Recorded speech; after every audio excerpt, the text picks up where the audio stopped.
23 साल की सिमी अपनी स्वर सुधार चुकी माँ की गरीब माँ की खिचड़ी की दुकान संभाल रही थी। तभी एक ग्राहक सिमी के पास आता है और बोलता है, अरे मैडम, 2 प्लेट खिचड़ी के टोकन दे दीजिए, घर पर ले जानी है पैक करवा कर। मेरे बच्चों को आपके यहाँ की खिचड़ी बहुत पसंद है। एकदम ऐसा लगता है जैसे माँ के हाथों का स्वाद है। सच में खिचड़ी तो बहुत खाई है, पर जैसी आपके यहाँ मिलती है ऐसी खिचड़ी हमने कभी नहीं खाई। जी शुक्रिया शुक्रिया। सारा दिन दुकान पर काम करने के बाद सिमी थक जाती है और घर जाकर आराम करने लगती है। तभी उसकी नजर उसके कमरे की दीवार पर लगी उसकी माँ सोमलता की तस्वीर पर जाती है, जिसे देखकर सिमी भावुक हो जाती है और अपनी पुरानी जिंदगी में खो जाती है, जब सिमी अपनी माँ के साथ टूटे फूटे से घर में रहा करती थी। ऐसे ही एक दिन सोमलता अपने सभी बच्चों के लिए खाना बनाती है। सारे बच्चे खाना खाने बैठते हैं और सोमलता सभी को गरम गरम खिचड़ी परोस देती है। खिचड़ी को देखकर सिमी की बहन कोमल और भाई मिथुन का गंदा सा मुंह बन जाता है और कोमल बोलती है, क्या है माँ, तुम रोज रोज यही खिचड़ी बनाकर खाने के लिए दे देती हो, कभी कुछ और भी बना लिया करो। बेटा खिचड़ी इसीलिए बनाती हूँ ताकि थोड़े में सब खा ले, सबका देख के चलना पड़ता है बेटा, सबका पेट भी तो भरना चाहिए ना। पेट ना भर पाने के चक्कर में हम ठीक से पेट भर खा ही कहाँ पाते हैं। रोज रोज यही खिचड़ी देख देख कर मेरा तो दिमाग भी खिचड़ी होता जा रहा है। हटा दो, हमें नहीं खानी है खिचड़ी। अरे पागल हो गए हो क्या तुम दोनों? क्या बोले जा रहे हो? मैंने इतनी मेहनत से एक खिचड़ी बनाई है और तुम दोनों खाना खाने की जगह ड्रामे कर रहे हो। चलो चुपचाप खा लो। अरे दीदी रहने दो, आप तो माँ की तरफदारी करना बंद ही कर दो। आप और माँ ही खा लो ये खिचड़ी, हमें नहीं खानी रोज रोज वही खिचड़ी। इतना कहकर सिमी और मिथुन वहाँ से चले जाते हैं। अपने बच्चों का ऐसा बर्ताव देखकर सोमलता का मन दुखी हो जाता है। तभी सिमी उन्हें हौसला देते हुए बोलती है, माँ क्यों दिल छोटा करती हो? ये दोनों छोटे हैं ना, अभी समझते नहीं है। कोई बात नहीं, मैं हूँ ना। और आपके हाथों की खिचड़ी सच में बहुत अच्छी है। इतनी अच्छी खिचड़ी कोई नहीं बना सकता जितनी आप बनाती हैं। पता है क्यों? क्योंकि इसमें माँ का प्यार मिला हुआ है। ऐसे ही वक्त गुजरता जाता है।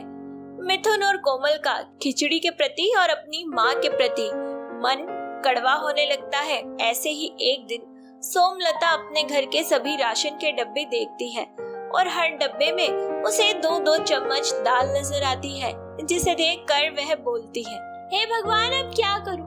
अपने बच्चों को क्या खिलाऊं? खिचड़ी वो खाते नहीं, सूखी रोटी को आटा नहीं, अभी ये मुट्ठी भर बची कुची दालें हैं, क्या करूं? एक काम करती हूँ, आज बच्चों को मसाले वाली खिचड़ी बना देती हूँ। थोड़े बहुत मसाले तो पड़े हैं, उन्हें मिला जुला कर एक टाइम का तो सार ही लूंगी, बाकी फिर देखते हैं। इतना कहकर सोमलता बची कुची सभी दालों को मिला लेती है और उसमें मुट्ठी भर चावल मिला देती है। अब वह रोजाना जैसी खिचड़ी ना बनाकर उसमें थोड़ा मिर्च मसाले डालकर छौंक लगा देती है और धीमी आंच पर पकाकर मसाले वाली खिचड़ी बना देती है। कुछ ही देर बाद सभी बच्चे खाना खाने बैठते हैं और मिथुन मसाले वाली खिचड़ी देखकर बोलता है, अरे क्या बना दिया आपने? नमकीन हलवा है क्या? कुछ समझ नहीं आ रहा, ये क्या चीज है? माँ आज आपकी वो देशवासी खिचड़ी कहाँ गई जो आप रोज हमें खिलाती हैं? आज भी वही बनाई है क्या आपने? बेटा तुम दोनों खाकर देखो, फिर बताऊंगी कि ये क्या है ये क्या नहीं। सोमलता के कहने पर कोमल और मिथुन जल्दी से मसाले वाली खिचड़ी चखते हैं। दोनों को खिचड़ी बहुत अच्छी लगती है और दोनों एक साथ बोलते हैं, अरे वाह, एकदम लाजवाब है माँ। माँ ये तो सच में अच्छा बनाया है आपने। क्या है ये? बेटा ये खिचड़ी है, आज मैंने नई तरीके से बनाई है। बेटा मैं जानती हूँ कि तुम दोनों हर दिन एक ही खाना खा के उब गए हो, लेकिन अपनी माँ की मजबूरी भी तो समझो बेटा। तुम सबका पेट भरना है, घर चलाना है, कितना काम है, सब कुछ करना है बेटा। अपनी माँ की बात सुनकर कोमल और मिथुन का पारा फिर से चढ़ जाता है और दोनों बोलते हैं, अच्छा अगर हम वो खिचड़ी नहीं खा रहे थे तो आप हमें तड़के लगा लगा कर खिचड़ी खिला रही हैं। माँ हमने आपसे कितनी बार कहा है, हमसे नहीं खाई जाती ये खिचड़ी। अगर आप हमें कुछ अच्छा नहीं खिला सकती तो सीधे सीधे बोल दो ना, हम खुद कमा कर खा लेंगे, कम से कम इस खिचड़ी को खाने से तो बच जाएंगे। अपनी माँ को खरी खोटी सुनाकर कोमल और मिथुन चले जाते हैं। वहीं सिमी ये सब कुछ देखकर उदास हो जाती है और अपनी माँ से कहती है, माँ मेरी बात सुनो, अब तक ना आप अकेली कमा रही थी ना, अब मैं भी आपके साथ कमाई किया करूँगी ताकि मिथुन और कोमल को उनकी पसंद का खाना खिला सकूं। छोटे हैं माँ, क्या करें, नहीं समझते अपनी मजबूरी को, पर हम तो बड़े हैं ना, हम तो कर सकते हैं ना उनकी जिद को पूरा। पर बेटा हम करेंगे क्या? हम दोनों माँ बेटी लोगों के घर का काम करेंगी ना, तो भी इतना नहीं कमा सकती कि हर दिन शाही पकवान अपने घर बना ले। माँ मेरे पास एक तरकीब है, वो जो थोड़े से पैसे हमने जोड़ के रखे हैं ना, उसे हम अपना गरीब का खिचड़ी का ठेला लगाना शुरू करेंगे और वहाँ आप तरह तरह की खिचड़ी बनाकर बेचा करना। और मुझे पक्का यकीन है माँ कि लोगों को आपके हाथ की खिचड़ी बहुत ज्यादा पसंद आएगी। बेटा कैसा मजाक करती है, जब घर के बच्चों को ही ये खाना नहीं पसंद आ रहा तो बाहर वालों को कहाँ आएगा। माँ मुझ पर यकीन करती हो ना, तो बस एक बार बस मेरे कहने पर शुरुआत तो करके देखो, अगर किस्मत ना बदल गई तो फिर कहना। अपनी बेटी की बात मानकर बचत किए हुए पैसों से सोमलता और सिमी मिलकर गरीब खिचड़ी वाली के नाम से ठेला लगाते हैं, जहां सोमलता अपने हाथों की बनी तरह तरह की मसाले वाली खिचड़ी, सादी दाल की खिचड़ी, चना दाल खिचड़ी, मिक्स दाल खिचड़ी आदि जैसी खिचड़ी बना बना कर बेचना शुरू कर देती है। शुरुआत में तो सोमलता के ठेले पर बहुत कम लोग आते हैं, लेकिन बाद में ग्राहक इतने ज्यादा बढ़ जाते हैं कि गिनती कर पाना मुश्किल हो जाता है।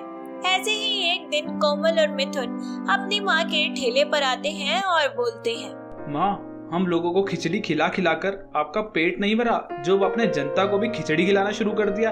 अरे ये बस 4 दिन की चांदनी है, फिर वही काली रात है। ये खिचड़ी का व्यापार ना आपका ज्यादा दिन तक चलेगा नहीं, आप देख लेना। सही कह रहे हैं भैया। अरे जब इतने दिनों में आप अपने बच्चों को खिचड़ी खिलाकर खुश नहीं कर पाई, तो इन 2-4 ग्राहकों से क्या हो जाएगा देखना, कुछ ही दिन में ये भी चले जाएंगे। बकवास बंद करो तुम दोनों। यहाँ मैं और माँ इतनी मेहनत कर रहे हैं ताकि तुम लोगों को अच्छा खाना खिला सकें, और तुम दोनों हो कि सर ही चढ़े जा रहे हो। शर्म नहीं आती तुम दोनों को ये सब बोलते हुए? शर्म कैसी दीदी, और अब मैं और भैया काम करते हैं, अपना कमाते हैं, अपना खाते हैं। आ गई आपको बात समझ में? और हाँ, आप दोनों की ये खिचड़ी ना ज्यादा दिन नहीं चलेगी। आपका ठेला और खिचड़ी आपको ही मुबारक हो। इतना बोलकर कोमल और मिथुन चले जाते हैं। सिमी अपनी माँ को फिर से हौसला देती है और उन्हें धैर्य बनाए रखने को बोलती है। सोमलता और सिमी लगातार लोगों को तरह तरह की खिचड़ी खिलाते जाते हैं। हर गुजरते दिन के साथ दोनों का खूब नाम होता है। अपनी मेहनत की कमाई से उन्होंने अपने ठेले को दुकान का रूप दे दिया था, वहीं एक अच्छा घर, गाड़ी, सब कुछ ले लिया था। वहीं दूसरी तरफ कोमल और मिथुन जिस फैक्ट्री में काम किया करते थे, उनके मालिक को घाटा हो जाने की वजह से दोनों को काम से निकाल दिया गया था और दोनों दर बदर की ठोकरें खाने लगते हैं। उम्र के साथ साथ सोमलता की तबीयत भी खराब होने लगती है और ऐसे ही एक दिन तबीयत ज्यादा बिगड़ने पर उसे सीरियस कंडीशन में अस्पताल में भर्ती करवाया जाता है, जहां कोमल और मिथुन भी उससे मिलने पहुंचते हैं और कोमल बोलती है, माँ हमें माफ कर दो, हमने सारी उम्र आपका निरादर किया, कभी आपको नहीं समझा कि आप हमारे लिए कितना कुछ करती है, और आज जब हमारे करने की बारी थी तो हमने आपको छोड़ दिया। दीदी हमें माफ कर दो।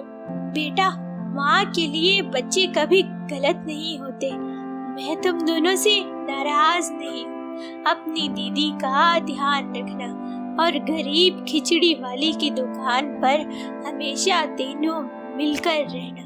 इतना बोलकर सोमलता अपनी आंखें बंद कर लेती है और सदा के लिए दुनिया छोड़ देती है। तीनों भाई बहन मिलकर सोमलता का अंतिम संस्कार करते हैं, जिसके बाद सोमलता की मेहनत से खड़ी की हुई दुकान गरीब की खिचड़ी वाली पर तीनों भाई बहन मिलकर काम करना शुरू कर देते हैं।